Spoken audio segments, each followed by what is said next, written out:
Hoje é terça-feira, são 14 horas e 20 minutos, estou chegando aqui na sede do Ministério Público em Nova Iguaçu, onde terei uma audiência com a promotora da tutela coletiva que recebe as denúncias em relação à educação aqui na Baixada Fluminense. Inclusive estou trazendo aqui um DVD com as imagens que nós fizemos essa semana. Hoje nós passamos a tarde aqui no bairro Chacrinha, nas casinhas aqui em Japeri, o condomínio Terra Brasil.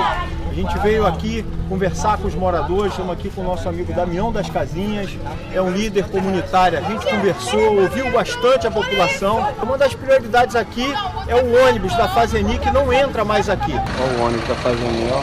5 dias depois, fomos constatar o que denunciavam os moradores. Estudantes que moram no centro da Chacrinha têm ônibus da empresa Fazeni para chegar à escola Aristides Arruda. Na sequência, o ônibus que deveria dobrar para a esquerda vai em direção contrária e não faz o trajeto que foi abandonado há tempos, deixando sem transporte crianças do conjunto Terra Brasil, que precisam chegar a 2 escolas. Crianças indo para a escola.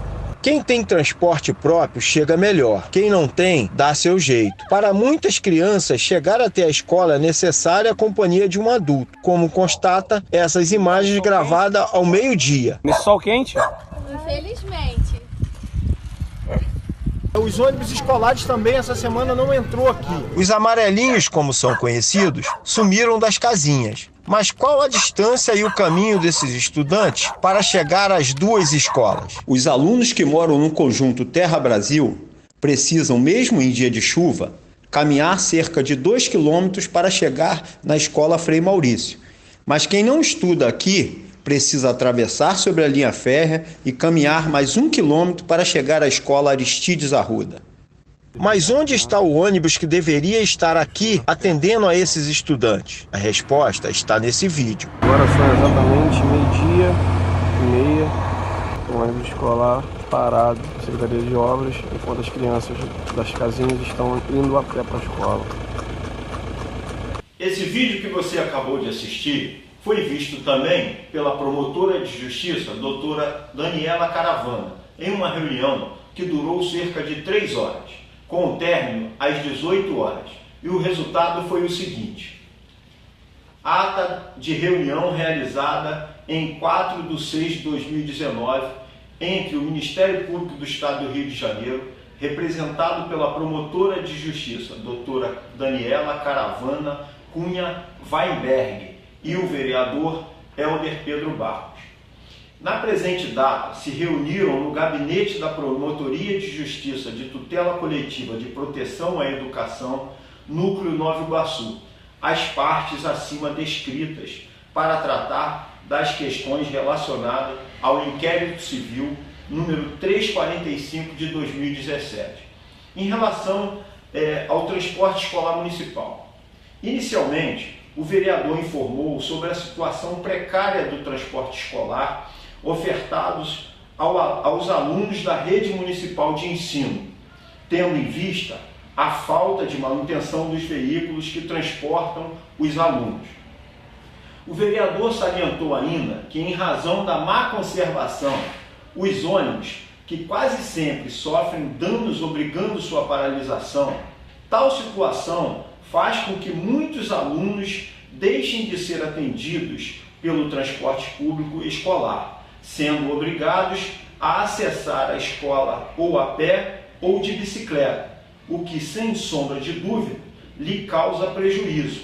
Traz como exemplo a denúncia recebida de moradores do conjunto Terra Brasil, no bairro Chacrinha. O vereador pondera que a administração deveria melhor utilizar os recursos na medida em que o transporte escolar é um bem de maior necessidade, precisando de maior investimento, visto que, além dos ônibus utilizados estarem em condições precárias de conservação, algumas vans são originárias da saúde, requerendo da mesma forma manutenção e melhor adaptação. Pondera, assim, que recursos como aqueles gastos com uma frota de 30 carros na administração pública deveria ser revertido para a área de educação. Em relação ao convênio com a Transônibus, foi informado que nem todos os bairros do município de Japeri são atendidos pelos veículos da empresa Transônibus, tampouco pelos veículos da frota própria da rede municipal de ensino, razão pela qual inúmeros alunos ficam desassistidos em questão ao transporte escolar, sendo obrigados a ir para a escola por meios próprios.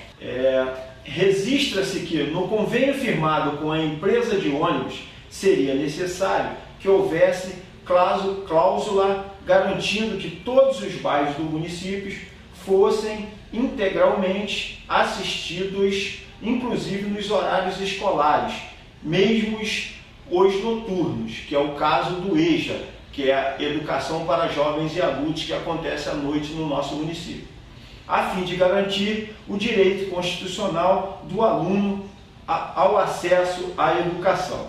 Foi sugerido ainda que, caso não haja a possibilidade de os veículos da Transônibus circular em todos os bairros, que o município aumente a frota própria a fim de que esses veículos façam o transporte escolar dos alunos residentes nos bairros onde o transporte coletivo não atende. Outra questão trazida pelo vereador foi a preocupação quanto ao transporte por essas empresas de crianças entre 6 e 10 anos, visto que na sua grande maioria não possuem ainda capacidade e discernimento para irem sozinhas em ônibus de linha comum, devendo ser acompanhadas por um responsável, que talvez poderia ser um monitor em cada ônibus ou outro modelo a ser estudado. Esse caso, por exemplo, eu levei para a promotora por conta de uma mãe que veio aqui no nosso gabinete com essa preocupação, que a filha dela tem 6 anos de idade e não poderia ir no ônibus sozinha, visto que ela mora aqui perto do viaduto, no bairro Ferroviário, e a filha estuda na escola Celita Rodrigues, lá no Marajoara. Continuando, o vereador disse que o convênio não foi submetido à apreciação da Câmara. Vamos à resposta do Ministério Público, qual o encaminhamento que o Ministério Público vai fazer em relação ao convênio com a Transônibus. Desta forma, o Ministério Público irá oficiar a CEMED para que remeta cópia em 10 dias do convênio firmado com a Transônibus, bem como da legislação aplicável, informando se a celebração do convênio foi submetida à Câmara de Vereadores, sendo certo que, no caso negativo, apresentar a justificativa.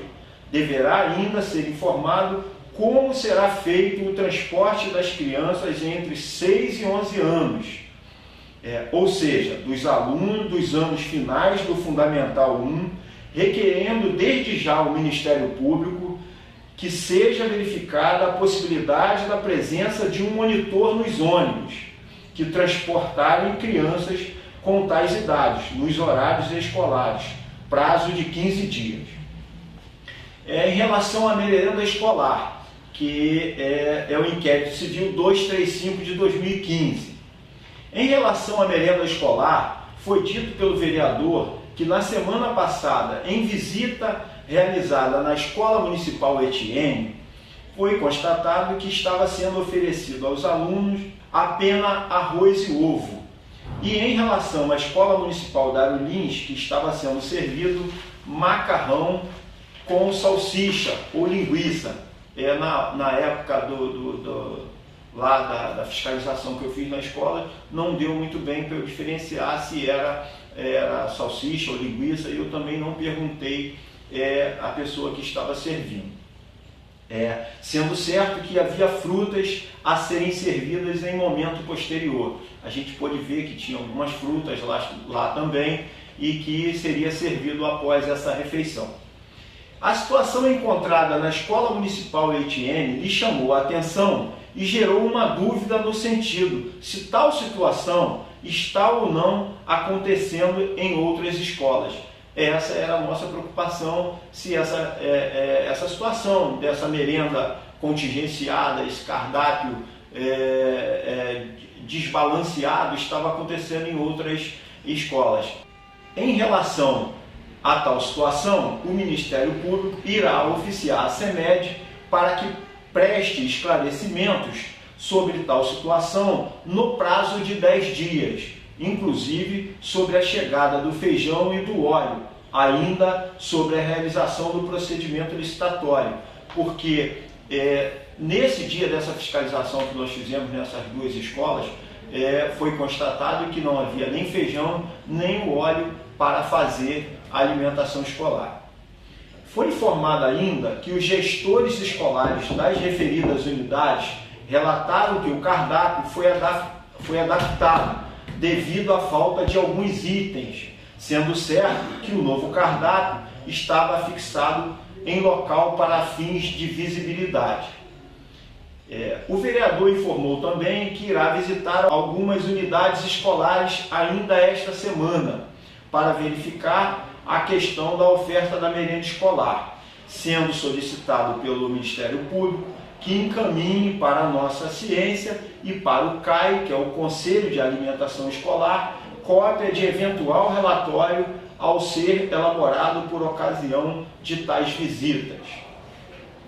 Em relação ao inquérito civil 444/2018 e a denúncia que nós fizemos em fevereiro, que é a carência de professores, eu disse o seguinte para a promotora: no que tange a esse assunto, foi exposto que a GLP oferecida aos professores, em cumprimento à recomendação número 04 de 2019, não foi suficiente para suprir integralmente a carência de profissionais existentes na rede municipal de ensino atualmente, sendo certo de que está em trâmite um processo seletivo para fins de contratação temporária. Entretanto, ainda não há previsão para que tais profissionais iniciem suas atividades. Segundo informações obtidas pelo vereador através do telefone, o processo seletivo já está em curso, sendo certo que as entrevistas irão ser iniciadas amanhã. Agora, eu vou ler aqui as medidas que o Ministério Público irá tomar em relação à carência de professores. Desta forma, o Ministério Público irá oficiar a CEMED para que informe a data de previsão de início dos contratos temporários, bem como para que encaminhe listagem com o nome dos candidatos aprovado e prazo de duração dos contratos celebrados no prazo de 15 dias. Não obstante, o vereador apontou uma preocupação em relação aos 200 dias letivos de aula e as 800 horas de aulas previsto na LDB, tendo em vista que, diante da carência dos professores para o segmento do Fundamental 1 e 2, o conteúdo programático foi prejudicado, sendo necessário ser recomposto, não tendo ainda qualquer informação do município a esse respeito. Lembrou que no início do ano, em razão da falta de merenda, a falta de merenda escolar, as aulas estavam ocorrendo somente até as 9h30 na parte da manhã e na parte da tarde de 13 horas às 15h30 para os alunos do Fundamental 1 e 2. Havia também, como há até hoje, carência de professores de matemática, português e outras matérias. Assim, mais uma vez, é fundamental que a CEMED realize um planejamento para a recomposição do conteúdo programático perdido em razão do horário reduzido por falta de merenda e quanto em razão da carência de professores. Essa foi a nossa ponderação em relação à carência de professores. Nós vamos ler aqui agora o que a promotora vai solicitar da CEMED em relação à carência de professores. Neste sentido, o MP irá oficiar a CEMED para que informe se já foi realizado um levantamento que indicasse o quantitativo de aulas perdidas, bem como o conteúdo programático não dado ou que está em atraso, em razão da falta de professores ou merenda e merendeiras, a fim de ser recomposto aos alunos da rede municipal de ensino de Japeri, sendo certo que, caso ainda não tenha feito, deverá apresentar no prazo de 20 dias um planejamento neste sentido. Nova Iguaçu, 4 de junho de 2019. Helder Pedro Barros e o Ministério Público do Estado do Rio de Janeiro assinam esse documento. Então, pessoal, para dar uma satisfação aos alunos, aos pais de alunos, nós vamos esperar as respostas da CEMED e os encaminhamentos que o Ministério Público fez e, posteriormente, nós vamos voltar a falar aqui com os pais de alunos, com os alunos, que essa é a resposta que a gente tem que dar à população e aqui ratificando o nosso compromisso com toda a população de continuar fiscalizando, de continuar fazendo as denúncias que a gente tem sempre feito para que não só a educação do nosso município, mas que tudo funcione nesse município, né? A gente tem falado para todos que a gente tem conversado, ouvido muito a população, que a gente quer uma cidade melhor, e essa é a função do vereador, legislar e fiscalizar para melhorar a vida do japeriense.